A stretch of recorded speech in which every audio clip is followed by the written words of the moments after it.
Some of those orders include withdrawing from the Paris Climate Agreement and the World Health Organization, declaring a national energy emergency, restoring the federal death penalty, and protecting public safety.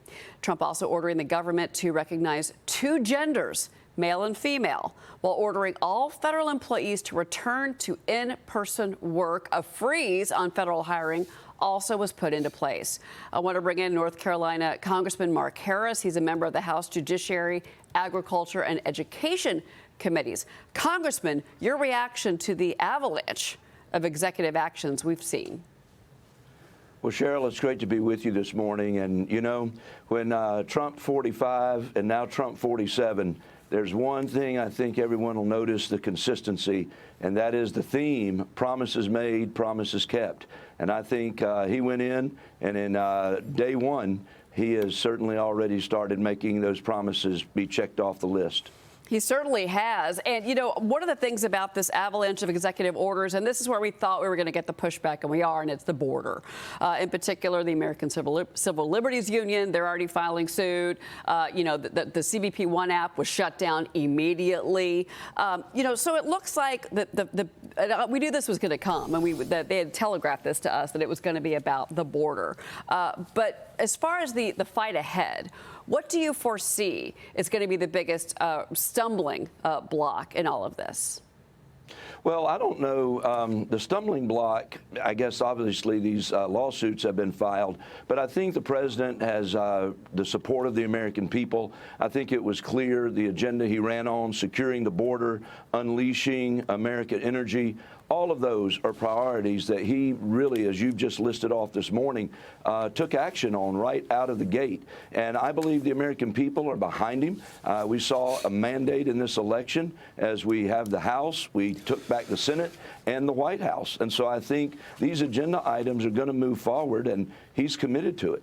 Well, you know, certainly that slim majority for Republicans in the House is going to be a big piece of the next steps for negotiation when it comes to the reconciliation packages, whether we've got one bill or two.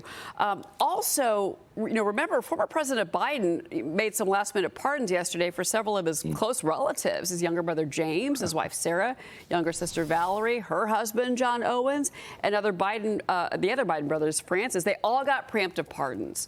But he set similar pardons for General Mark Milley, Dr. Anthony Fauci, all congressional members and witnesses on the January 6th committee. Joe Biden, remember, though, struck a much different tone back in December 2020 when it was thought that Trump could preemptively pardon his family. Watch this. Does this concern you? All these preemptive pardons? Well, it concerns me in terms of what kind of precedent it sets and how the rest of the world looks at us as a nation of laws and justice. You're not going to see in our administration that kind of approach to pardons. Congressman? Well, I just think you continue to see the inconsistency of former President Biden. Feels good to say that. But frankly, I think we've got a real problem. Legal scholars, some that I've talked to in the last 2 days, really question the constitutionality of these preemptive pardons. And on the Judiciary Committee, I got a feeling we're going to have an opportunity to hear from some of these folks. Well, I also want to ask you about the Department of Education, because you are the Education Committee, and President Trump has made it clear that he wants to, quote unquote, dismantle the Department of Education, take education back to the states, let the states control that oversight. What's your response to that?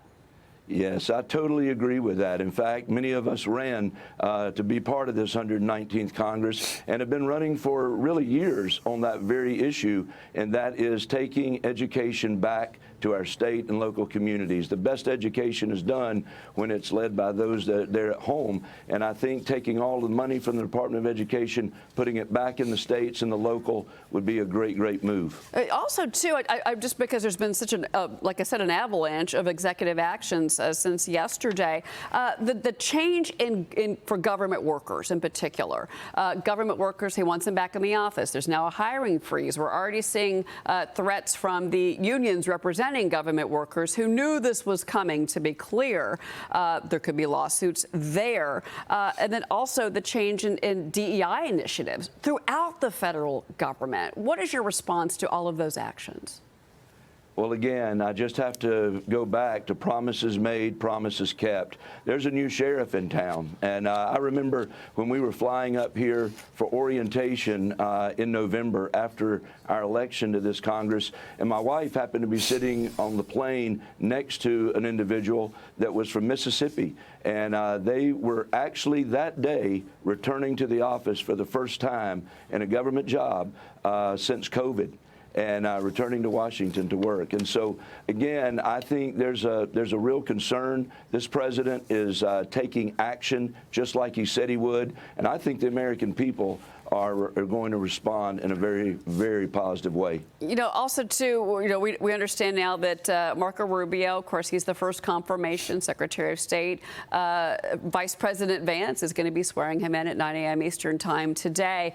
Our place on the world stage, there's certainly a new sheriff in town, if you will. You know, his critics would say that foreign leaders are nervous because they're not going to get the support of an ally like the United States of America. Do you think that that's a fair criticism? And how do you think the world is perceiving this morning the quick change in executive leadership in this country? I think America has always been a leader of the free world. And do so by example. And I think this is a strong indication of that.